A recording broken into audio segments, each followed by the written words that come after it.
The village of Roseheath was, by all outward appearances, the sort of place where nothing ever truly happened. It lay tucked between gently sloping hills, its cottages arranged with quiet deliberation along narrow lanes edged with hedgerows that were trimmed as neatly as the lives of the people who lived behind them. Even the air seemed orderly, soft, floral and untroubled. Gardens were a matter of pride in Roseheath. Roses, especially. No garden, however, was spoken of with quite the same admiration as that of Mrs. Adelaide Whitmore. Her house sat at the edge of the village, a modest yet elegant structure of pale stone with green shutters that were always freshly painted, but it was the garden that drew attention.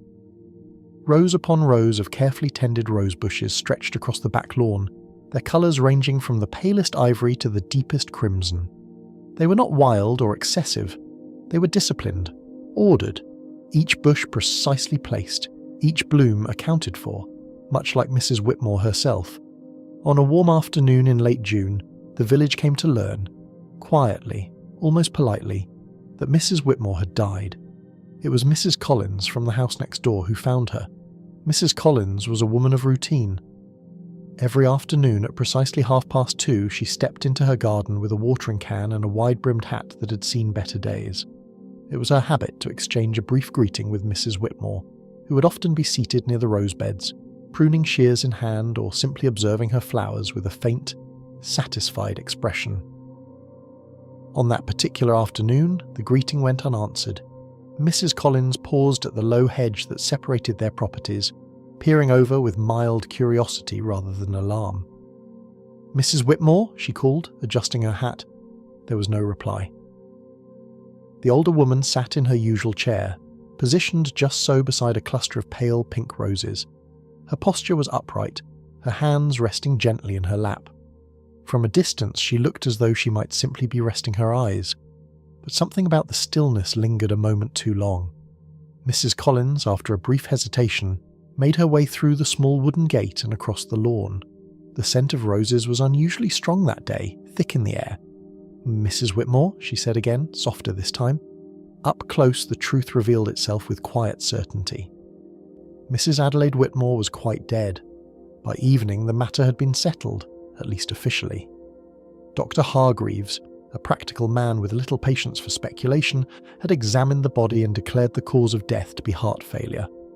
It was peaceful, he assured those gathered in the drawing room. No signs of distress. She likely passed quite suddenly. There were nods of agreement. It suited everyone.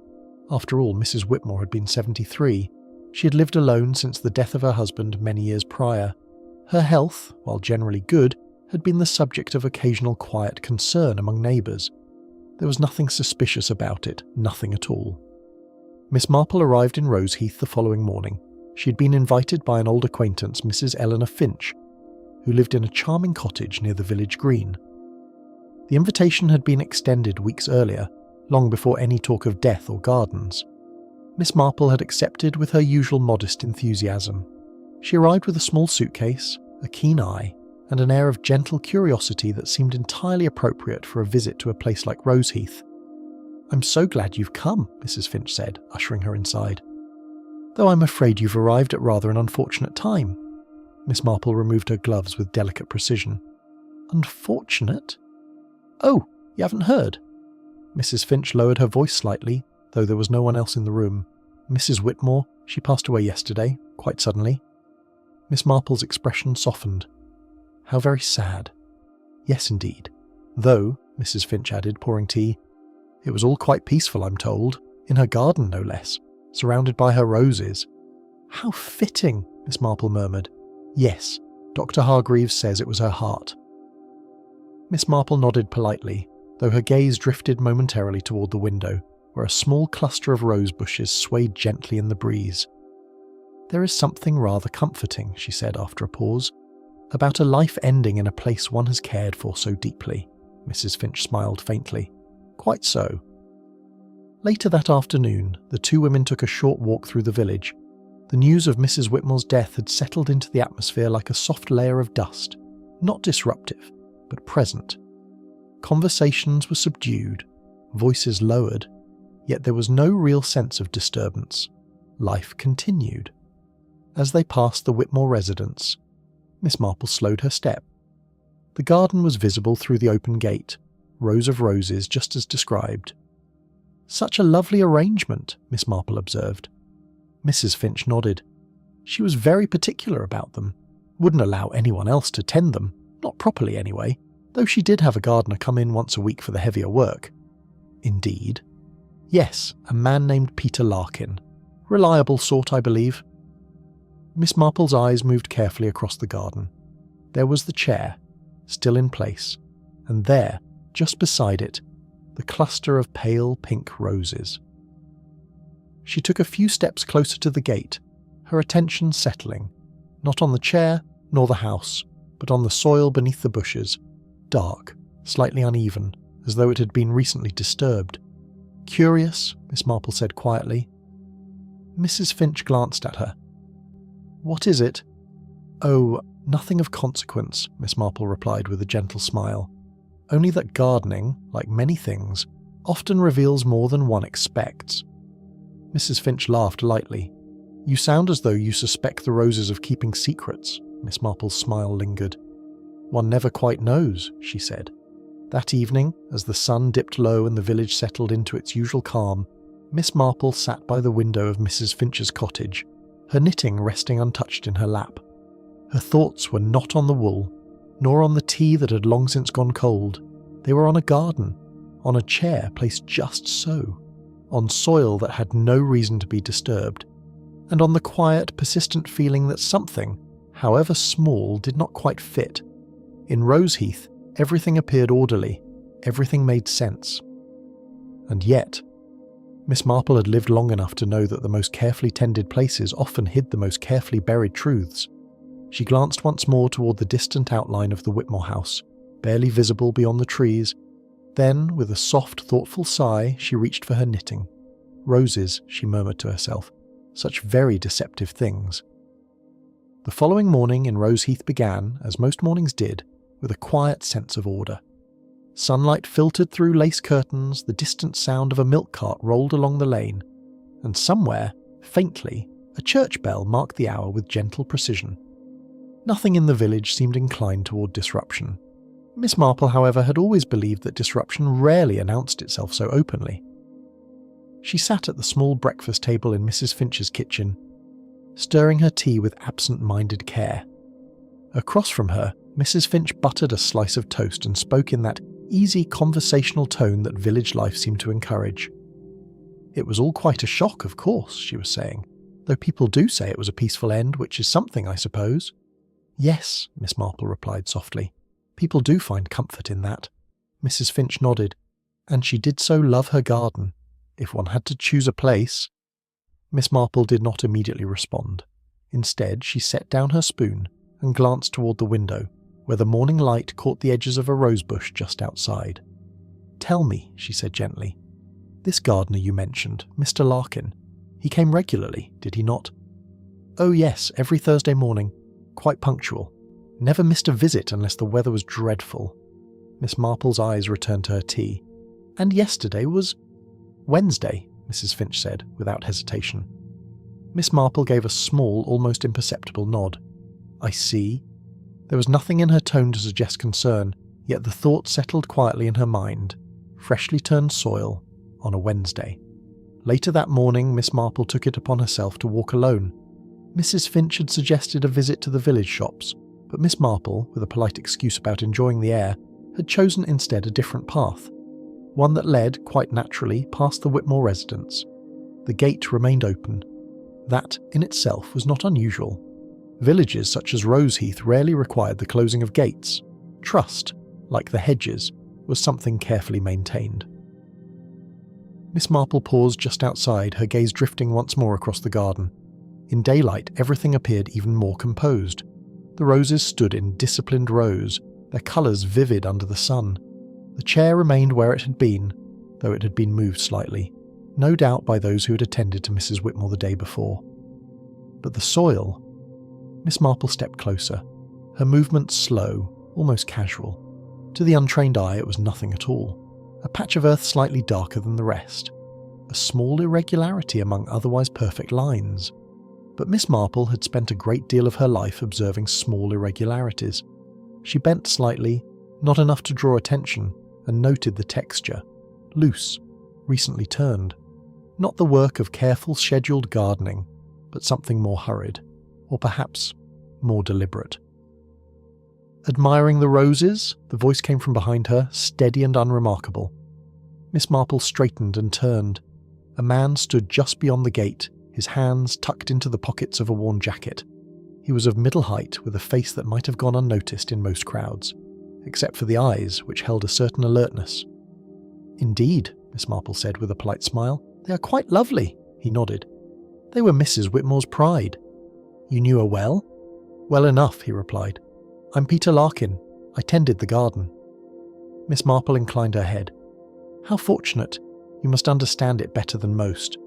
Larkin's gaze flicked briefly toward the rose beds, then back to her. "Understand it?" he repeated. "It's a garden, miss. Not much to understand. You plant, you water, you wait." Miss Marple smiled faintly. "And yet some gardens seem to require a more attentive hand than others," he shrugged. "Mrs. Whitmore was particular, didn't like things disturbed." A small pause followed. Miss Marple let her eyes drift quite deliberately toward the patch of soil. "Ah," she said lightly. "And yet it seems something here has been disturbed rather recently." Larkin's expression did not change immediately, but there was perhaps the slightest tightening around his mouth. "I was here yesterday," he said after a moment. "Yesterday?" Miss Marple repeated gently. "I was under the impression your visits were on Thursdays."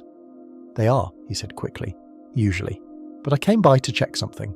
Mrs. Whitmore had mentioned an issue with the roots, some kind of rot." Miss Marple's gaze returned to him, calm and unhurried. "How conscientious of you." He shifted his weight slightly. "Just doing my job." "Of course." There was nothing in her tone to challenge him, and yet something in the air had changed. Miss Marple offered a small, courteous nod. "Well, I shall not keep you. Good day, Mr. Larkin." He muttered a brief response and moved past her, through the gate and toward the house. Miss Marple watched him go, not overtly, but with the quiet attention she reserved for things that did not quite settle. That afternoon the village gathered, informally, as such gatherings always were, at the small tea room near the green. It was here that news was exchanged, observations shared, and conclusions quietly formed long before any official statements were made. Miss Marple sat with Mrs. Finch and two other ladies, listening more than speaking. "They say she was writing a letter," one of them remarked, stirring her tea, "just before it happened." "A letter?" Mrs. Finch repeated. "Yes, Mrs. Collins mentioned it. Said there was paper on the table in the garden, but no letter was found afterward." "How odd," Mrs. Finch said. Miss Marple's fingers stilled against her cup. "Quite odd," she murmured. "Perhaps she hadn't finished it," the second lady suggested. "Even so," the first replied, "one would expect something. A note, at least." Miss Marple did not join the speculation. Instead, her thoughts moved quietly from one detail to another. A gardener who arrived a day early. Soil that had been recently disturbed. A letter that had vanished without explanation. Individually, they were nothing. Together. Miss Marple set down her cup. "People often believe," she said softly, "that what is missing is of little importance, that absence is simply absence." The others looked at her with mild curiosity. "But in my experience," she continued, "it is very often what is not there that tells us the most." There was a brief silence. Then Mrs. Finch smiled. "You do have such an interesting way of looking at things, Miss Marple." Miss Marple returned the smile. "Oh, I dare say it is simply a habit of age." That evening, as the shadows lengthened across the village and the roses in Mrs. Whitmore's garden began to fade into darker hues, Miss Marple sat once more by the window. Her knitting lay forgotten again. 3 small thoughts circled quietly in her mind. The soil, the gardener, the missing letter. None of them demanded attention. None of them insisted upon suspicion. And yet, together, they formed something incomplete. Miss Marple had never cared for incomplete things. She glanced toward the distant garden, now barely visible in the dim light. "Someone," she murmured, "has been most careful." A pause. "Which is always," she added softly, "rather telling." The following day brought with it a gentle grey sky. the sort that softened edges and made everything appear a touch more subdued. Roseheath carried on, as it always did, with a quiet dignity that allowed no room for disorder. Miss Marple, however, had begun to suspect that disorder had already made its entrance, only in a manner far too polite to be noticed. She spent the morning in the sitting room with Mrs. Finch, a basket of mending resting neatly beside her chair. The conversation moved from small matters to smaller ones, as village conversations often did, until Miss Marple, with what seemed like casual curiosity, returned to a particular detail. "This letter Mrs. Whitmore was said to be writing," she began gently. "Has anyone spoken of what it might have contained?" Mrs. Finch shook her head. "No one seems to know, only that she had her writing things out in the garden that afternoon. Mrs. Collins mentioned seeing her with paper and pen just before—" She hesitated slightly. "Well, before it happened. And yet nothing was found afterward?" "Nothing at all," Mrs. Finch said, "which is rather strange now that I think about it. Mrs. Whitmore was not the sort to misplace things." "No," Miss Marple agreed softly. "One does not imagine she would be." There was a pause. Mrs. Finch set aside her teacup. "Do you think it means something?" Miss Marple smiled faintly, her hands moving with quiet precision over the fabric in her lap. "I think," she said, "that when something disappears entirely, it is rarely by accident." Later that afternoon, Miss Marple made her way once more toward the Whitmore residence. This time she did not linger at the gate. Instead, she walked directly to the front door and rang the bell. After a moment, the door was opened by a young woman Miss Marple did not recognize. She wore a simple black dress, her expression composed but not unfriendly. "Yes," she said. "I do hope I'm not intruding," Miss Marple began. "My name is Miss Marple. I'm staying with Mrs. Finch. I wondered if I might offer my condolences and perhaps ask a small question or two." The young woman hesitated, then stepped aside. "Of course. Please come in. I'm Clara Whitmore, my aunt's niece." "Ah," Miss Marple said, entering the house with a gentle nod. "How very kind of you." The interior of the house was much as one might expect, neat, orderly, and touched with a quiet elegance that spoke of long-standing habits. Nothing appeared out of place, and yet Miss Marple had always believed that a house, like a person, revealed itself most clearly in the smallest details. They moved into the drawing room, where Clara gestured for her to sit. "It's all been rather sudden," Clara said, taking a seat opposite her. "I only arrived this morning."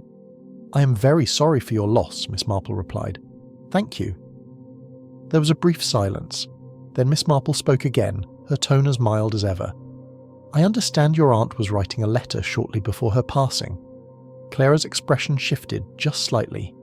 "Yes, that's what I've been told." "And the letter was not found?" "No," Clara shook her head. "I've looked myself, in the house, in the garden. There's nothing." "How curious." Clara gave a small, uncertain smile. Perhaps she changed her mind, or hadn't finished it. "Perhaps," Miss Marple said. She let her gaze drift slowly around the room. A writing desk stood near the window, its surface immaculate. A pen lay neatly aligned with a stack of unused paper. There was no sign of anything having been disturbed. Miss Marple rose, moving toward the desk with quiet interest. "Your aunt was very particular, I understand." "Oh yes," Clara said. "Everything had its place." Miss Marple nodded, her fingers brushing lightly over the edge of the desk. "And she preferred to write here?" "Usually, though in good weather. She sometimes took her things into the garden." Miss Marple turned back toward her. "With the same care, I imagine?" Clara hesitated. "Yes, I suppose so." Miss Marple's eyes softened, though there was something quietly intent beneath the surface. "Then it is rather difficult to believe," she said gently, "that a letter, begun or otherwise, should vanish entirely without leaving the smallest trace." Clara did not respond immediately. Instead, she looked down at her hands.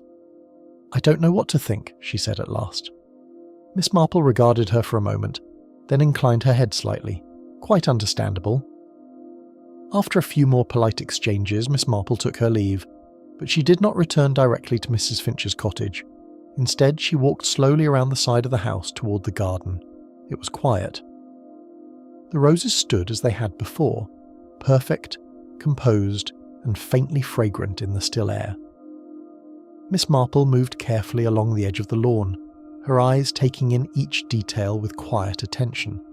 The chair, the rose beds, the patch of disturbed soil, and then something else. Near the base of the chair, partially hidden beneath it, lay a small object Miss Marple had not noticed before. She bent, retrieving it with delicate care. A pencil. Not unusual in itself, but this one was broken, snapped cleanly near the middle. Miss Marple turned it over in her fingers. The break was recent, sharp, not the result of wear but of pressure. She looked toward the table that had been mentioned, the one where Mrs. Whitmore had been writing. It stood a short distance away, its surface bare. No paper, no pen, nothing at all. Miss Marple slipped the broken pencil gently into her glove. Then she straightened, her gaze lingering on the garden one last time. "A letter," she murmured softly. "Begun, but not finished." That evening, as the light faded and the village settled once more into its quiet rhythm, Miss Marple sat with Mrs. Finch by the fire. "You've been very thoughtful today," Mrs. Finch observed. "More so than usual." Miss Marple smiled faintly. "Have I?" "I do believe so." Miss Marple did not deny it. Instead, she reached into her pocket and withdrew the broken pencil, holding it up for a moment before placing it gently on the table. Mrs. Finch frowned slightly. "What is that?" "Something I found in Mrs. Whitmore's garden." "A pencil?" "Yes." Mrs. Finch looked puzzled. "I don't see—" "No," Miss Marple said softly. "Nor does anyone else. I think." She leaned back slightly, her expression thoughtful. "When a person writes a letter," she continued, "there is a certain rhythm to it. A beginning, a middle, an end. Even if one stops midway, there is always something left behind." Mrs. Finch nodded slowly. "Yes, I suppose that's true." "But here," Miss Marple said, her gaze resting on the pencil, "we have nothing." A pause. "Nothing," she repeated, "except the suggestion that something was there." The fire crackled softly in the silence that followed. Mrs. Finch glanced at her. "You think someone took it?" Miss Marple's smile was faint, almost absent. "I think," she said quietly, "that someone did not wish it to be read." Outside, the roses in Mrs. Whitmore's garden stood untouched, their petals closing slowly against the coming night. Beneath them, the earth remained still. But Miss Marple had begun to understand that stillness in such matters was often only the surface of something far more deliberate. And somewhere, within the quiet order of Roseheath, a truth had been interrupted, and then removed. The next morning arrived with a fine mist that clung gently to the hedgerows and softened the edges of Roseheath. It was the sort of morning that invited quiet reflection, though in Miss Marple's case reflection had already given way to something more deliberate. She sat by the window once again, her knitting moving steadily this time, though her thoughts were far from the wool in her hands. A broken pencil, a missing letter, freshly turned soil, and a gardener who arrived on the wrong day. Each detail remained small, manageable, easily dismissed, but Miss Marple had never been fond of dismissing things. "Such a dreary morning," Mrs. Finch remarked, setting down a tray of tea. "It makes everything feel a bit slower, doesn't it?" "Yes," Miss Marple replied absently, "though sometimes slowness is rather useful." Mrs. Finch gave her a curious look. "Useful? It allows one to notice things one might otherwise overlook." There was a pause. Then Miss Marple set aside her knitting. "I believe I should like to speak with Mr. Larkin again." Peter Larkin lived in a small cottage just beyond the village boundary, where the neat hedgerows gave way to slightly wilder growth. It was not untidy exactly, but it lacked the careful polish of Roseheath's inner lanes. Miss Marple approached the door with her usual calm composure and knocked lightly. After a moment, Larkin opened it. His expression was one of mild surprise. "You again," he said. "I do hope I'm not interrupting," Miss Marple replied pleasantly. "I wondered if I might ask you a few more questions about Mrs. Whitmore's garden." Larkin hesitated, then stepped aside. "All right," he said, "but I've already told you. I just did my work." Miss Marple entered, her eyes taking in the small practical space. Everything was functional, nothing unnecessary. "How long had you been tending Mrs. Whitmore's garden?" she asked. "About 3 years," he said. "Once a week, Thursdays." "And you mentioned you came by on Wednesday as well?" "Yes," he said shortly. "She asked me to check something." Miss Marple tilted her head slightly. "About the roots, I believe you said." "That's right." She considered this. "And did you find anything unusual?" Larkin shrugged. "Bit of rot in one of the bushes. Happens sometimes." Miss Marple's gaze remained steady. "How unfortunate. And you attended to it immediately." "Of course," he said. "That's my job." There was a brief silence. Miss Marple clasped her hands lightly. "Forgive me," she said gently, "but I have always found that people who take such care in their gardens, particularly with roses, tend to notice such issues rather early." Larkin frowned slightly. "What are you getting at?" "Only that Mrs. Whitmore struck me as a woman who would not allow something like root rot to go unnoticed until it required urgent attention." He shifted, his tone sharpening just a little. "Plants don't always show things right away." "Quite true," Miss Marple said calmly, "and yet, one might expect her to mention it during your regular visit." "She did," he said quickly, "last week." Miss Marple nodded. "I see." But there was something in the way she said it, soft, almost thoughtful, that seemed to unsettle him more than direct accusation might have done. She allowed the silence to stretch, just slightly. Then she spoke again. "You must have known Mrs. Whitmore fairly well over the years." "Well enough," he said. "She kept to herself mostly." "Did she have many visitors?" "Not really, just the usual. Mrs. Collins sometimes, and now and then, her niece, Miss Clara Whitmore." "That's the one." Miss Marple inclined her head. "And no one else?" Larkin hesitated. "Not that I know of." Miss Marple did not press him immediately. Instead, she rose slowly, moving toward the small window that overlooked the back of the cottage. A few tools were arranged neatly outside: spades, shears, a wheelbarrow. Her eyes rested briefly on a pair of gardening gloves lying across the handle of a spade. Dark soil clung to them. "Such careful work," she said lightly. "One can always tell when a gardener takes pride in his tools." Larkin said nothing. Miss Marple turned back toward him, her expression unchanged. "Well," she said, "I shall not take up any more of your time. Thank you for your help." He nodded stiffly. As she reached the door, she paused. "One last thing," she added, almost as an afterthought. "The soil beneath the rose bushes, it seemed rather recently disturbed. You must have worked quite quickly." Larkin's jaw tightened. "I told you," he said. "I did what needed doing." "Of course," Miss Marple replied softly. And then she left. The mist had begun to lift by the time Miss Marple returned to the village.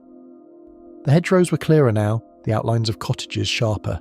Everything seemed to be returning to its usual order, and yet Miss Marple felt that the order itself was slightly forced, as though something had been adjusted rather than allowed to settle naturally.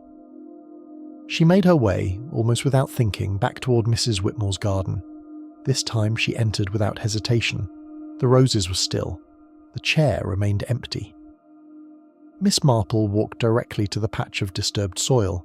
She stood there for a long moment, her gaze thoughtful. Then, quite deliberately, she knelt. It was not something she did often, but then neither were such circumstances. Her gloved fingers moved gently over the surface, testing the texture. Loose, not yet fully settled, and beneath that, something firmer. Miss Marple paused, her hand stilled.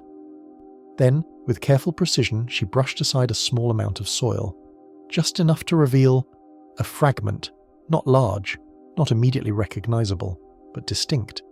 She leaned closer. Paper, a torn piece of paper, partially buried. Miss Marple did not remove it at once. Instead, she studied it quietly, her mind already moving ahead. A letter that had vanished, soil that had been disturbed, and now, a piece that had not been completely hidden. She sat back slowly, her expression unchanged. "How very careless," she murmured. That evening, Miss Marple sat once more by the fire with Mrs. Finch. "You've been out again," Mrs. Finch said. "I do hope you're not tiring yourself." "Oh no," Miss Marple replied. "On the contrary, I find it rather invigorating," Mrs. Finch smiled. "You always did enjoy a good walk." Miss Marple's eyes rested briefly on the flames. "Yes," she said softly, "particularly when it leads somewhere unexpected." There was a pause, then she added, almost to herself, "It is quite remarkable, really." "What is?" Mrs. Finch asked. Miss Marple's smile returned, faint but certain. How much one can learn, she said, from what someone tries to hide. Outside, the mist had fully cleared. The village of Roseheath stood as it always had, calm, composed, and quietly certain of itself. But beneath the rose bushes in one carefully tended garden, something had been buried. Not deeply enough, not carefully enough. And Miss Marple, with her patient eye and gentle persistence, had just uncovered the first small piece of it. The discovery of the torn paper did not bring with it any immediate sense of triumph. Miss Marple was not a woman given to such things. Instead, it brought a quiet confirmation, one of those subtle, inward acknowledgements that something previously uncertain had now taken a firmer shape. That evening she'd said very little to Mrs. Finch, and the following morning she rose earlier than usual. The village was still wrapped in the soft hush of dawn when Miss Marple returned to Mrs. Whitmore's garden. There was no one about. The gate stood slightly ajar, as it had been for the past few days. The roses, touched with the coolness of the early morning, seemed almost subdued, their colours muted in the pale light. Miss Marple moved with deliberate care toward the patch of disturbed soil. She knelt once more. This time she did not hesitate. With gentle precision she brushed away the loose earth, uncovering the fragment she'd seen the previous day. It came away easily, though the soil had begun to cling to its edges. She held it up, turning it slightly to catch the light. It was, as she had suspected, a piece of paper, torn, not cut. The edges were uneven, suggesting haste rather than intention. Miss Marple studied it quietly. There was writing on it, but only a small portion remained. A few words, not enough to form a complete sentence, but enough to suggest something far more important. Cannot allow this to remain hidden. Miss Marple's fingers stilled. She read the words again, silently this time. Then she folded the fragment carefully and slipped it into her glove. Not hidden, she murmured softly. How very interesting. By mid-morning, Roseheath had returned to its usual rhythm. Miss Marple joined Mrs. Finch for tea in the small sitting room, her manner as composed as ever. "You were up early," Mrs. Finch remarked. "Yes," Miss Marple said lightly. "I find the mornings rather agreeable." Mrs. Finch smiled. "You always have." There was a brief pause before Miss Marple spoke again. "I wonder," she said thoughtfully, "whether you might tell me a little more about Mrs. Whitmore's past." Mrs. Finch looked slightly surprised. "Her past?" "Yes. You mentioned she had lived here for quite some time." "Oh, yes, many years. Since before I came to the village, in fact." "And before that?" Mrs. Finch hesitated. "I'm not entirely sure," she admitted. She didn't speak much of it. Her husband was in business, I believe. Something to do with shipping. Though I couldn't say exactly. Miss Marple nodded. "And after his death?" "She remained here, quietly, respectably. She was always, well, composed." Miss Marple smiled faintly. "Yes," she said. "That does seem to be a word often used for her." Mrs. Finch gave a small laugh. "It suits her, don't you think?" "Indeed." Miss Marple did not press further, but the thought settled quietly in her mind. A woman who kept her past carefully out of reach. A letter that spoke of something hidden, and now a fragment that had escaped destruction. That afternoon, Miss Marple paid another visit to the Whitmore house. Clara answered the door once again, her expression slightly more drawn than before. "Miss Marple," she said, "is there something you needed?" "I do hope I'm not intruding again," Miss Marple replied. "There is just one small matter I wish to ask about." Clara stepped aside. "Of course." They moved into the drawing room where everything remained as orderly as ever. Miss Marple took a seat, her hands resting neatly in her lap. "I was wondering," she began gently, "whether your aunt had any concerns in recent days. Anything that might have troubled her?" Clara frowned slightly. "Troubled her?" "Yes, anything out of the ordinary." Clara hesitated. I don't think so," she said slowly, "though she did seem a bit preoccupied the last time I saw her." "When was that?" "About a week ago." Miss Marple inclined her head. "And in what way was she preoccupied?" Clara glanced toward the window. "She mentioned something about needing to set things right," she said quietly. "I didn't think much of it at the time. She could be rather particular about small matters." Miss Marple's gaze sharpened, though her expression remained calm. "Set things right," she repeated softly. "Yes." There was a brief silence. Then Miss Marple reached into her glove. "I wonder," she said, "whether this might be of any interest to you." She placed the folded fragment of paper on the table. Clara looked at it, puzzled. "What is it?" "Something I found in your aunt's garden." Clara unfolded it carefully. Her eyes moved over the words, and then something changed. It was not dramatic, not outwardly, but Miss Marple saw it. The slight tightening of the lips, the faint shift in her posture. Recognition. "You've seen this before," Miss Marple said gently. Clara looked up quickly. "No, I mean—" Miss Marple did not interrupt. She simply waited. It was a habit that often proved more effective than any question. Clara's fingers trembled slightly as she refolded the paper. "I don't know what it means," she said. Miss Marple tilted her head. "Perhaps not entirely," she said softly, "but you do recognise the handwriting." Clara hesitated. "Yes," she admitted at last. "It's my aunt's." Miss Marple nodded. "As I thought." She reached out and took the fragment back, slipping it once more into her glove. "Thank you, Miss Whitmore. You have been most helpful." Clara looked at her, uncertainty clouding her expression. Do you think something happened to her?" Miss Marple rose slowly. "I think," she said gently, "that your aunt intended to reveal something." A pause. "And that someone preferred she did not." As Miss Marple stepped back out into the afternoon light, the village seemed unchanged. Children's voices drifted faintly from the green. A distant door closed. Somewhere a dog barked, everything as it should be. And yet, Miss Marple's thoughts moved steadily forward. A woman preparing to set things right. A letter begun, then interrupted. A fragment buried, but not quite hidden. And a gardener who had arrived at precisely the wrong time. She walked slowly along the lane, her hands clasped lightly before her. "There is always a moment," she murmured, "just before the truth comes to light." A small pause. "And it is in that moment," she added quietly, "that the greatest mistakes are made." Behind her, in the quiet garden of Mrs. Whitmore's house, the roses stirred gently in the afternoon breeze.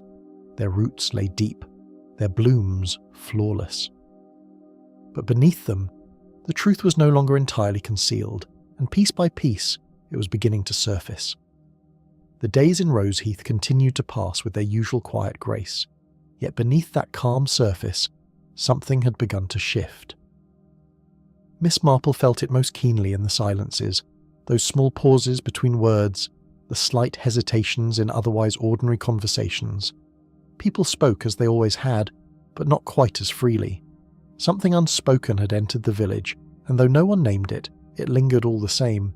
That morning, Miss Marple chose not to walk immediately. Instead, she sat with Mrs. Finch near the open window, where the scent of roses drifted faintly inside. "You've been very thoughtful these past few days," Mrs. Finch remarked, watching her with quiet interest. Miss Marple smiled faintly. "Have I? I believe so. It's as though something is troubling you." Miss Marple set down her teacup. "Not troubling," she said gently. "Only arranging itself." Mrs. Finch raised an eyebrow. "Arranging?" "Yes, like pieces of a puzzle. They do not always fall into place at once, but when they begin to, one must be rather careful not to overlook the smallest piece." Mrs. Finch considered this, then nodded slowly. "And have the pieces begun to arrange themselves?" Miss Marple's gaze drifted toward the window. "I believe," she said softly, "that we are very close to seeing the full picture." It was later that afternoon when Miss Marple made her way to the village post office. The postmistress, Mrs. Dale, was a woman of keen observation, though she rarely admitted as much. Her position, after all, placed her at the centre of a steady flow of letters, parcels, and quiet exchanges. "Good afternoon, Miss Marple," she said, looking up from behind the counter. "What can I do for you?" Miss Marple smiled warmly. "Good afternoon. I was hoping you might indulge a small curiosity of mine." Mrs. Dale leaned forward slightly. "Oh? It concerns Mrs. Whitmore," Miss Marple said. "I understand she was in the habit of writing letters." "Yes, quite often," Mrs. Dale replied. "Very regular she was, always posted them herself." Miss Marple nodded. "And in recent days, did she post anything unusual?" Mrs. Dale hesitated. "Well," she said slowly, "now that you mention it, there was something rather odd." Miss Marple's expression remained unchanged, but her attention sharpened. Oh? Yes. 2 days before her death, she came in with a letter. Sealed and addressed, but she didn't post it. Miss Marple tilted her head slightly. She didn't? No. She stood there for a moment, just holding it. Then she said she'd changed her mind and took it back with her. How curious, Miss Marple murmured. Mrs. Dale nodded. I thought so at the time. She was usually very particular about such things. Miss Marple considered this quietly. And the address? She asked. Did you happen to notice it? Mrs. Dale frowned slightly. I couldn't say for certain, but I believe it was not local. Somewhere outside the village. Miss Marple inclined her head. Thank you. You've been most helpful. As she stepped back out into the sunlight, Miss Marple paused. A letter, prepared, sealed, and then kept, followed by another, begun in the garden and never finished. Someone, she murmured, was meant to receive it. Her next visit was not entirely planned. As she walked along the main lane, she found herself passing by Mrs. Collins' house. The garden gate was open, and Mrs. Collins herself was tending to her flowers, just as she had been on the day Mrs. Whitmore was found. Miss Marple approached with a gentle smile. Good afternoon, Mrs. Collins. Mrs. Collins looked up, shading her eyes slightly. Oh, Miss Marple, isn't it? How lovely to see you again. Miss Marple nodded. I hope you are keeping well. As well as can be expected, Mrs. Collins replied. Though it's all been rather unsettling, hasn't it? Yes, Miss Marple said softly. Quite so. There was a brief pause, then Miss Marple spoke again. I wonder if you might help me with something. You were the one who found Mrs. Whitmore, were you not? Mrs. Collins nodded. Yes, such a dreadful moment. I can imagine. And before that, you saw her in the garden? Yes, she was sitting there as she often did. Alone. Mrs. Collins hesitated. Well, I thought so at first. Miss Marple's gaze remained steady. At first. Mrs. Collins set down her watering can. There was someone else, she said slowly. I remember now. A man. He was standing near the rose beds. Miss Marple did not react outwardly. Do you know who he was? Mrs. Collins shook her head. No, I didn't think much of it at the time. I assumed it was the gardener. Miss Marple inclined her head slightly. And was it? Mrs. Collins frowned. I'm not certain. He didn't look quite like Mr. Larkin.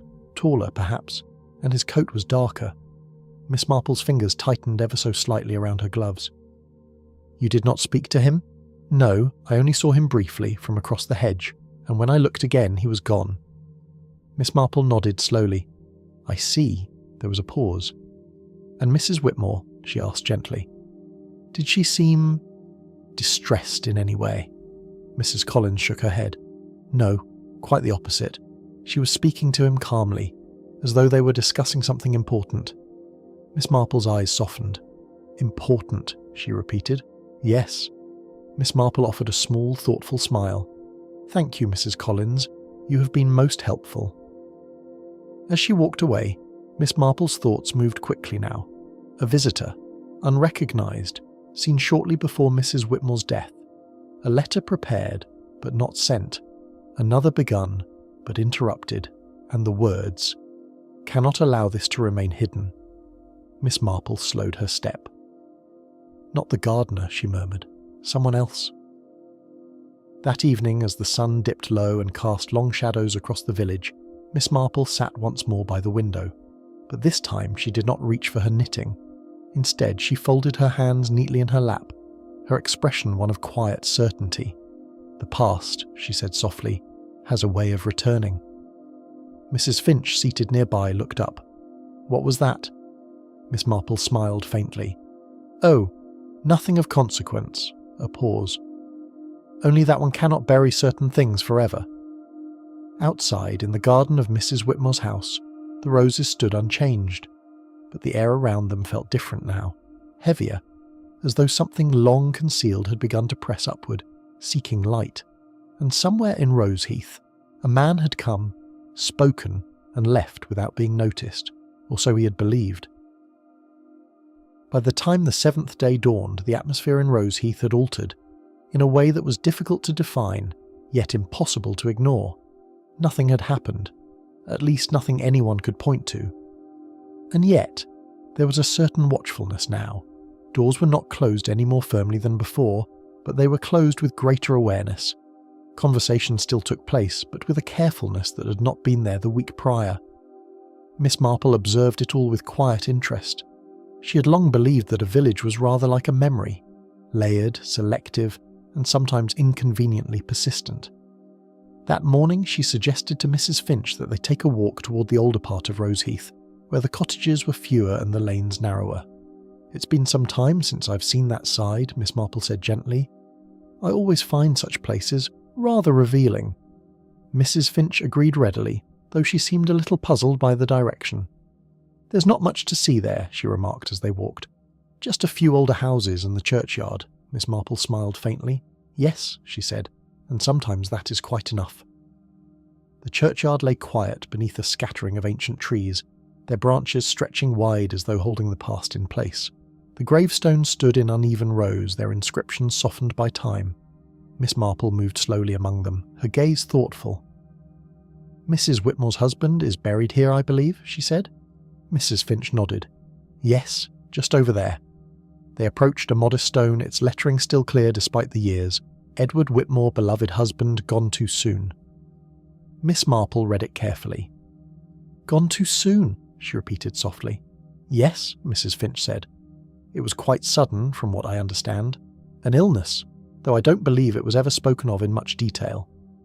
Miss Marple inclined her head. "How very unfortunate." She stood there for a moment longer, her thoughts quietly turning. Then she spoke again. "And Mrs. Whitmore herself, she had no children, I believe?" "No," Mrs. Finch replied.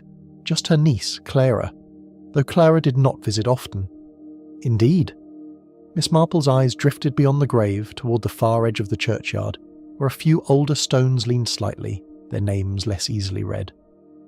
"People sometimes forget," she said gently, "that a village remembers even when its people do not speak." Mrs. Finch glanced at her. "I'm not sure I follow," Miss Marple smiled. "Oh, it is simply a thought." Their walk continued, leading them toward a small cluster of cottages where time seemed to have settled more heavily. It was here that Miss Marple paused before a narrow gate. "I wonder," she said, "whether this might be Mrs. Gibbons' house." Mrs. Finch nodded. "Yes, it is. She's lived here for as long as I can remember." "Ah," Miss Marple said softly. "Then she may remember rather more than most." Mrs. Finch laughed lightly. "If anyone does, it would be her." They approached the door, and after a brief knock it was opened by a small, elderly woman with sharp eyes and a posture that suggested she missed very little. "Mrs. Gibbons," Mrs. Finch said warmly. "This is Miss Marple. She's visiting from St. Mary Mead." Mrs. Gibbons nodded, her gaze settling on Miss Marple with quiet appraisal. "Come in then," she said. "No sense standing about." The sitting room was modest but tidy, filled with the sort of objects that spoke of long years: photographs, small ornaments, and a clock that ticked with steady insistence. Miss Marple took a seat, her manner as composed as ever. "I hope you will forgive the intrusion," she began. "I was hoping you might indulge a small curiosity." Mrs. Gibbons gave a short nod. "About Mrs. Whitmore, I expect." Miss Marple smiled faintly. "You are quite perceptive." Mrs. Gibbons snorted softly. "Doesn't take much. Everyone's been whispering about it." Miss Marple inclined her head. "I understand Mrs. Whitmore lived here for many years." "She did," Mrs. Gibbons said, "but she wasn't always here." Miss Marple's eyes sharpened slightly.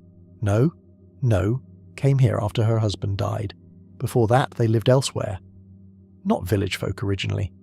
"Ah." Mrs. Gibbons leaned back slightly, her gaze distant for a moment. "There was talk, you see," she said. "Not the sort that's spoken of openly, but the sort that lingers." Miss Marple did not interrupt. "She had a friend," Mrs. Gibbons continued, "years ago. A man. Came to visit once or twice. That was before she married, I believe." Miss Marple's fingers rested lightly against her gloves. "And this friend?" "Didn't stay long," Mrs. Gibbons said. "Left rather suddenly. And after that, well, people stopped mentioning him." Miss Marple tilted her head slightly. "How curious." "Yes," Mrs. Gibbons said. "Very." There was a pause. Then Miss Marple spoke again. Do you recall his name? Mrs. Gibbons hesitated. Something like Harrington, she said at last. Or Harris. I can't be certain. Miss Marple nodded slowly. And no one spoke of him again? Mrs. Gibbons shook her head. Not properly, but you know how it is in a place like this. Things are not forgotten, only set aside. Miss Marple smiled faintly. Yes, she said. Quite so. When they left Mrs. Gibbons' cottage, the afternoon had begun to fade into a softer light. Mrs. Finch seemed thoughtful. I had no idea, she said, about any of that. Miss Marple walked beside her, her pace unhurried. Most people did not, she said gently, and those who did chose not to remember. Mrs. Finch glanced at her. You think it has something to do with what happened? Miss Marple did not answer immediately. Instead, she looked ahead, her gaze steady. A man visited Mrs. Whitmore shortly before her death, she said quietly. A man who was not the gardener. Mrs. Finch nodded slowly. Yes. And there was once, Miss Marple continued, a man who came into her life and then disappeared from it, just as suddenly. There was a pause. Such patterns, she added softly, are rarely coincidental. That evening, as the last light faded from the sky, Miss Marple sat alone for a time. Her thoughts moved carefully now, no longer searching, but assembling. A past connection, a reappearance, a letter that spoke of something hidden, and a meeting in the garden, witnessed, but not understood. Miss Marple folded her hands neatly. It is always the same, she murmured. A truth long buried has a way of finding its moment. Somewhere in Roseheath, a memory had stirred, a name half forgotten, a connection once dismissed, and Miss Marple, with her patient and observant mind, had begun to trace its outline. The past was no longer silent. It was returning, and this time, it would not remain buried. The next day in Roseheath arrived with a brightness that felt almost deliberate, as though the village itself were attempting to restore its usual calm. But Miss Marple knew better than to be persuaded by such appearances. She had reached that particular stage in a matter where the pieces no longer drifted loosely about. They had begun to settle, not entirely, not yet, but enough that their shape could be seen if one looked with care. That morning she did not speak of her thoughts. Instead, she allowed them to mature quietly, like something delicate that must not be handled too soon. It was only after luncheon that she made her way, quite purposefully this time, to the Whitmore house. Clara answered the door, her expression showing the faint strain of someone who had not quite rested. "Miss Marple," she said, "I wasn't expecting—" "I do hope I'm not calling at an inconvenient moment," Miss Marple said gently. No, of course not. Please come in." They moved once again into the drawing room, where the quiet order of the house remained untouched. It was, Miss Marple thought, a place that had been lived in carefully, but perhaps not entirely truthfully. Clara sat opposite her, her hands clasped more tightly than before. "You've come about my aunt," she said. Miss Marple inclined her head, in a manner of speaking. There was a pause. Then Miss Marple spoke, her tone as calm as ever. "A man visited your aunt on the day she died," Clara's breath caught, just slightly. "Yes," she said. "I've heard something of that." Miss Marple watched her closely. "I believe," she continued, "that he was not a stranger to her." Clara's gaze dropped to her hands. "No," she said quietly. "I don't suppose he was." Miss Marple did not interrupt. Instead, she waited. It was a silence that asked nothing, and yet invited everything. After a moment, Clara spoke again. "There was someone," she said, "years ago, before my aunt married, a man she knew." Miss Marple nodded gently. "And he returned," Clara hesitated. "Yes." There it was, not stated loudly, not declared, but present. Miss Marple's hands rested lightly in her lap. "Do you know his name?" Clara looked up, her expression uncertain. "I believe it was Harrington. James Harrington." Miss Marple inclined her head slightly. "Yes," she said softly. "That would seem to fit." There was a brief silence. Clara's voice, when she spoke again, was quieter. "I didn't know he had come back," she said. "Not until now." Miss Marple regarded her steadily. "And yet your aunt did." Clara swallowed. "Yes." Miss Marple leaned back slightly, her gaze thoughtful. "A return such as that," she said gently, "is rarely without purpose." Clara did not respond, but something in her expression had changed, something closer to fear. Miss Marple left the house soon after. She did not linger. There was no need. The name had been given, and with it, the past had begun to take form. James Harrington, a man who had once entered Mrs. Whitmore's life, and then vanished from it, and now, a man who had returned. That afternoon, Miss Marple walked once more toward the outskirts of the village. Her path, though it appeared casual, led her steadily toward Peter Larkin's cottage. She did not knock this time. Instead, she paused just beyond the low hedge, her gaze settling on the small yard behind the house. The tools were there, as before, the gloves, the spade, and something else, a wheelbarrow. It stood slightly to one side, its contents empty, but its edges marked with traces of dark soil.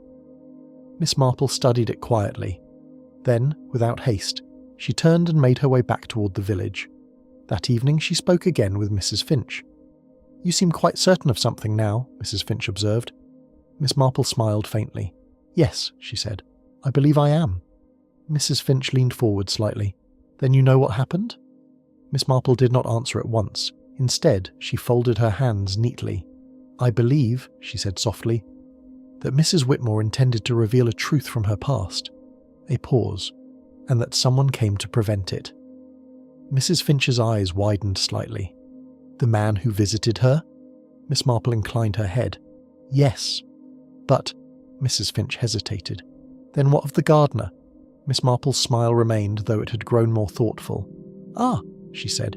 "Yes, the gardener." There was a silence. Then she added quietly, "His role, I think, is rather different." Later, alone by the window, Miss Marple allowed her thoughts to settle fully.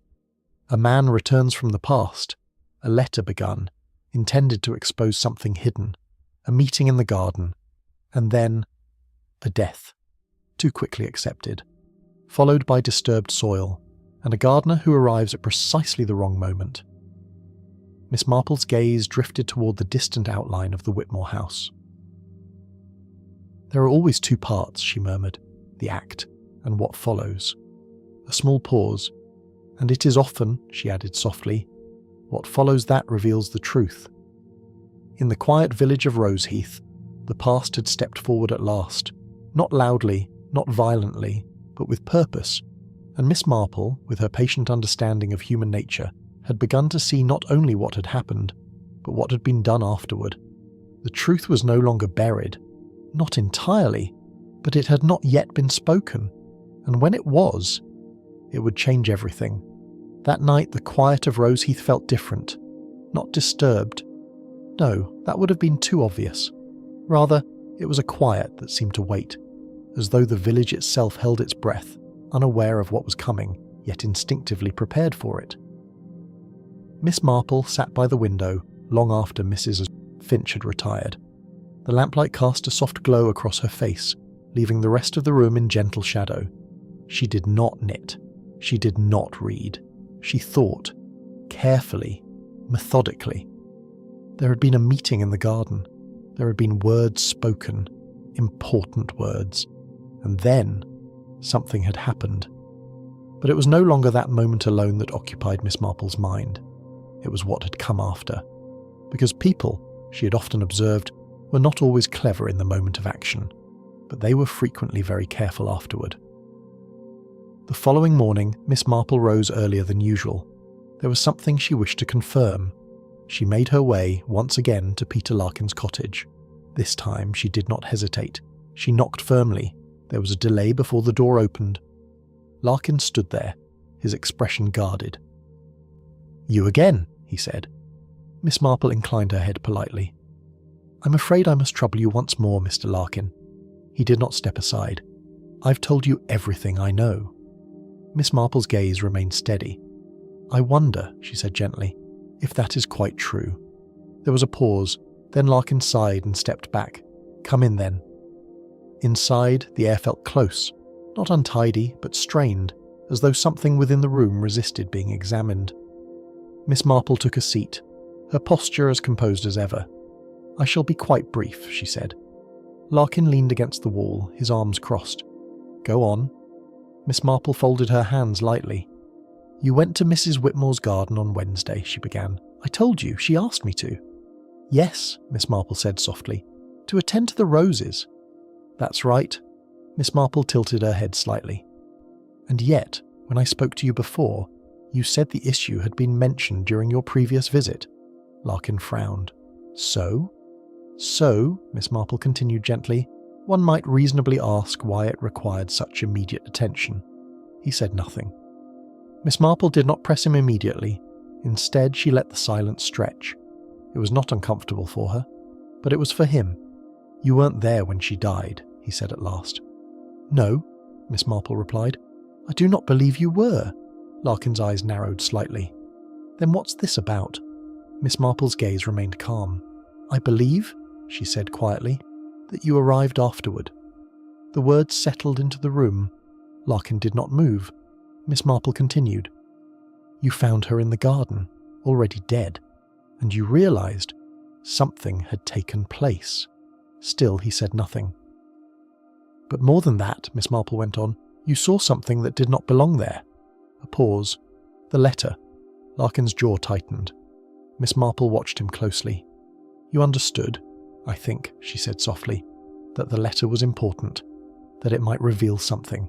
And so—" She let the sentence remain unfinished. Larkin's voice, when it came, was low. "I didn't kill her." Miss Marple inclined her head. "No," she said, "I do not believe you did." The tension in the room shifted, slightly, but noticeably. "Then what are you suggesting?" he demanded. Miss Marple's expression did not change. "I am suggesting," she said, "that you made a decision." A silence followed, heavy. Larkin turned away, his hand running through his hair. "I found her," he said at last, "just like you said, sitting there, not moving." Miss Marple listened. "There was no one else," he continued. "Just her, and the garden, and the letter," Miss Marple added gently. Larkin nodded once. "Yes, it was on the table, half written." Miss Marple's eyes softened slightly. "And you read it?" A pause. Then quietly, "Yes." Miss Marple did not ask what it said. She already knew enough. "It wasn't my business," Larkin said. "Whatever it was about, it wasn't mine to get involved in." "And yet," Miss Marple said softly, "you did." Larkin's shoulders tensed. "I didn't want trouble," he said. "Not for myself, not for anyone." Miss Marple's gaze remained steady. "So you removed the letter?" He did not deny it. "And when you realised there was more than one page," she continued, "you attempted to dispose of it." Larkin let out a breath. "I buried it," he said. "In the rose bed?" "Yes," Miss Marple nodded slowly. "And in your haste, you did not notice that one piece had torn away?" Larkin looked up sharply. "What?" Miss Marple's expression was unchanged. "A fragment," she said, "left behind, quite enough to suggest its contents." Larkin stared at her. For a moment he seemed uncertain whether to speak. Then, "It said something," he admitted, "about not letting something stay hidden, about telling the truth." Miss Marple inclined her head. "Yes." There was a long silence, then she spoke again. "You did not kill Mrs. Whitmore, Mr. Larkin."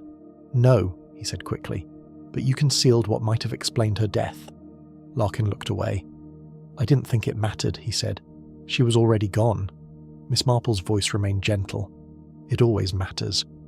She rose then, her movements unhurried. Larkin watched her, his expression uncertain now. "What happens now?" he asked. Miss Marple paused at the door. "That depends," she said softly, "on what we choose to do next." A pause. "And on whether the truth is allowed to remain buried or not." As Miss Marple stepped back into the morning light, the air felt clearer.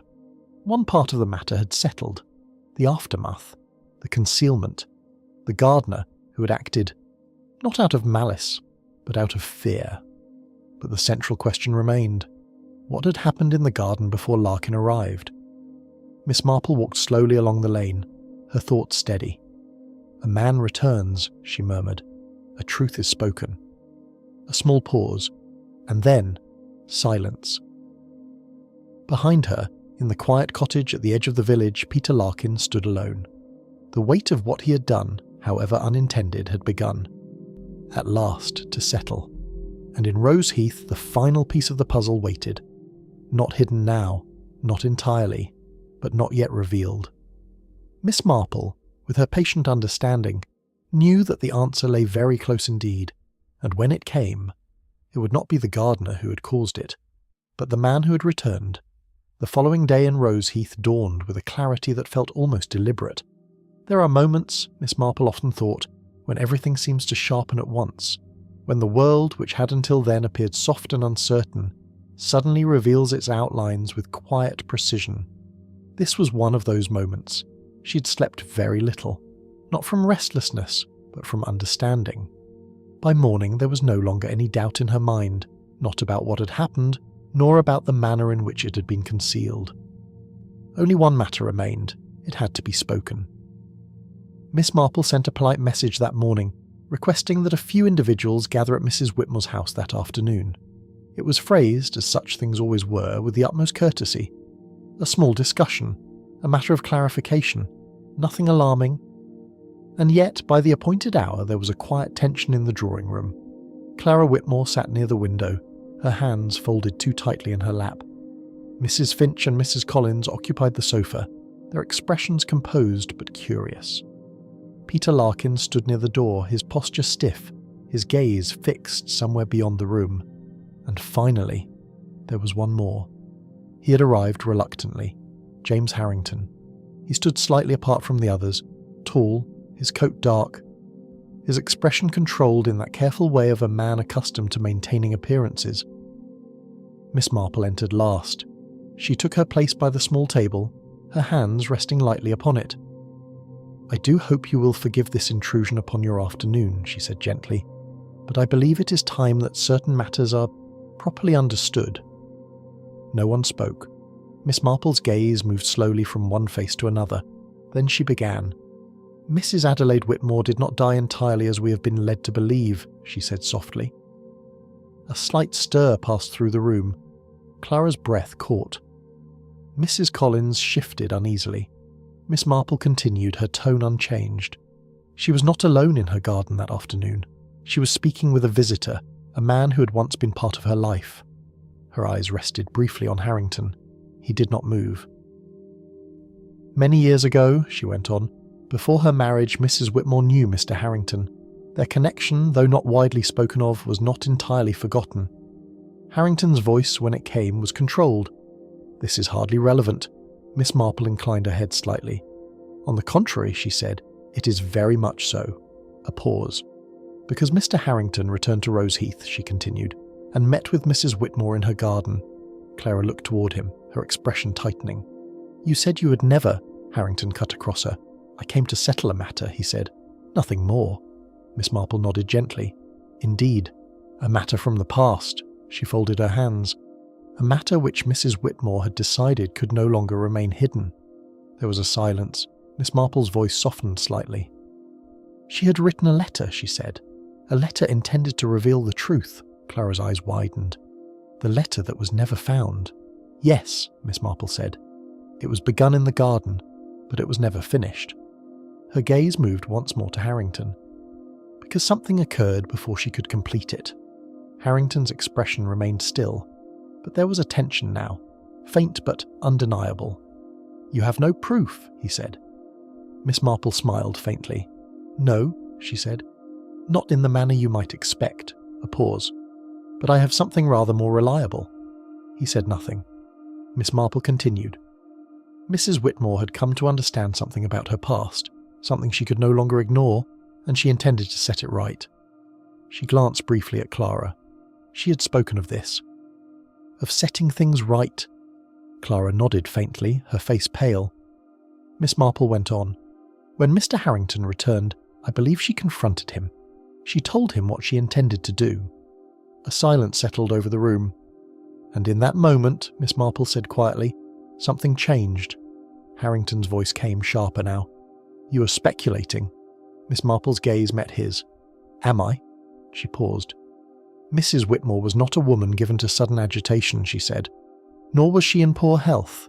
And yet she died quite abruptly in the midst of that conversation." Harrington's eyes flickered. Only for a moment. but Miss Marple saw it. "You did not strike her," she said gently, "nor did you poison her." A small pause. "But you frightened her." The words settled into the room like something fragile and final. Clara drew in a sharp breath. "Mrs." Finch's hand tightened against her teacup.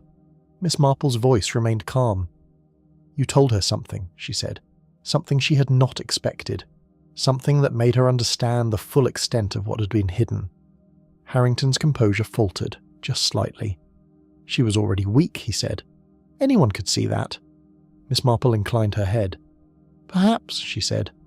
"But it was your words that brought it about." A pause. "And when she died," she continued, "you left." There was no denial. Miss Marple's gaze softened. "You believed it would end there," she said. "A natural death. No questions asked." She turned slightly. "But you did not account for what followed." Her eyes moved toward Peter Larkin. "The gardener arrived," she said, "and found what you had left behind." Larkin shifted uncomfortably. "The letter," Miss Marple said, "which he removed and attempted to conceal." Harrington's gaze flicked toward him, sharp and sudden. "You fool," he muttered. Miss Marple raised a hand slightly. "No," she said gently. "Not a fool, only a man who made a poor decision." There was a silence. Miss Marple folded her hands once more. "In the end," she said, "the truth was not buried deeply enough." She glanced almost absently toward the garden beyond the window. Such things rarely are. No one spoke for a long moment. Then Clara rose slowly to her feet. "You knew," she said, her voice unsteady. "You knew she was going to tell the truth, and you tried to stop her." Harrington did not respond. But his silence said enough. Miss Marple did not add anything further. There was nothing left to explain. Outside, the roses in Mrs. Whitmore's garden stood as they always had, perfect, ordered, unchanged. But beneath them, the truth had been uncovered, not through force, not through accusation, but through the quiet, patient understanding of what had been hidden and why. Miss Marple stood near the window for a moment, her gaze resting on the garden. "Such a pity," she murmured softly. Then she turned away. The events of the previous afternoon settled over Roseheath not with noise or scandal, but with a quiet, undeniable finality. It was the sort of ending the village preferred. No raised voices in the streets, no public spectacle, only a shift, subtle but permanent. By morning it was understood, without being openly discussed, that Mr. James Harrington had left Roseheath. Whether by choice or quiet insistence was unclear, though most suspected the latter. In villages such as these, departure often said more than any formal accusation ever could. Peter Larkin, too, had changed. He went about his work as before, tending gardens, trimming hedges, keeping to himself. But there was a weight in his movements now, a quiet awareness of the line he had crossed, even if only in fear and hesitation. And Clara Whitmore, she remained in the house, though not as she had been. Something in her had settled. Not comfort, perhaps, but understanding. Miss Marple did not visit immediately. She had always believed that after truth is spoken, it must be given space. So instead, she sat with Mrs. Finch that morning, the familiar rhythm of tea and quiet conversation returning, though not entirely unchanged. "It's all so very strange," Mrs. Finch said, her voice subdued. "To think that something like that could have been hidden for so long." Miss Marple stirred her tea gently. "Yes," she said, "but not uncommon." Mrs. Finch looked at her. "No?" Miss Marple shook her head faintly. "People often believe that the past is something fixed," she said, "something that remains behind us. But in truth, it lingers, it waits, and sometimes, quite unexpectedly, it returns." Mrs. Finch sighed softly. "And poor Mrs. Whitmore." Miss Marple's gaze lowered slightly. "She wished to set things right," she said. "That counts for a great deal." Later that afternoon, Miss Marple made her final visit to the Whitmore house. The garden was quiet. The roses stood as they always had, though there was something different now, not in their appearance, but in the way they were seen. Clara met her at the door. "You're leaving soon, aren't you?" she said. "Yes," Miss Marple replied gently. "I believe it is time." Clara nodded, stepping aside to let her in. They moved together toward the garden. For a moment neither spoke. Then Clara said quietly, "I've been thinking about the letter." Miss Marple inclined her head. "Yes?" Clara looked toward the rose bushes. "She meant to tell everything," she said. "Didn't she?" Miss Marple followed her gaze. "Yes," she said softly. "I believe she did." Clara's hands tightened slightly. "And if she had finished it?" Miss Marple did not interrupt. "It would have changed everything," Clara said. Miss Marple considered this. "Perhaps," she said. "But in the end it did." Clara looked at her, puzzled. Miss Marple's smile was faint but certain. "The truth has a way of finding its moment," she said. Even when interrupted, there was a pause. Clara's expression softened just slightly. "I think she was afraid," she said, "but also determined." Miss Marple nodded. "Yes," she said. "Those two things often go together." They walked slowly toward the rose bed. The soil had been smoothed now, the disturbance carefully corrected. There was no visible sign of what had been buried there, and yet it did not feel the same. Clara stopped beside the pale pink roses. "She loved these most," she said quietly. "They are very beautiful," Miss Marple replied. Clara glanced down. "I don't think I understood her," she said. "Not really." Miss Marple's voice was gentle. "Few people are understood entirely," she said, "not even by those closest to them." A pause. "But what matters," she added softly, "is what we choose to do with what we learn." Clara nodded slowly. "I think I should stay," she said. "At least for a while. There are things to put in order." Miss Marple smiled. "I think that would be wise." They returned to the house after a time. At the door, Clara hesitated. "Thank you," she said. Miss Marple inclined her head.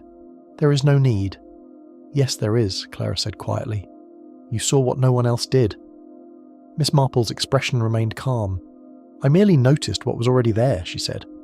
A small pause. "And sometimes," she added, "that is enough." That evening Miss Marple prepared to leave Roseheath. Her suitcase stood neatly packed. The room, as always, showed no sign of her having been there at all, another small habit of hers. Mrs. Finch watched her with a faint smile. "You do have a way of arriving quietly and leaving rather differently," she said. Miss Marple smiled in return. "I do try not to disturb things too much." Mrs. Finch laughed softly. "And yet, things do seem to change." Miss Marple paused at the door. "Yes," she said, "they do." The next morning, as she departed, the village appeared as it always had. The hedgerows were neatly trimmed, the cottages stood in quiet order, and the gardens, especially the gardens, remained carefully tended. But in one corner of Roseheath, beneath a cluster of pale pink roses, a truth had been uncovered. Not dramatically, not loudly, but completely. Miss Marple, seated in the carriage as it carried her away, looked back only once. "Roses," she murmured softly. "They do such a good job of hiding things." A pause. Then, with the faintest smile, but not quite well enough. Back in the village, life resumed, as it always did. But somewhere, in the quiet memory of those who had seen, and those who had begun to understand, the truth remained, not buried, not forgotten, but simply known. And in Roseheath the roses bloomed as beautifully as ever,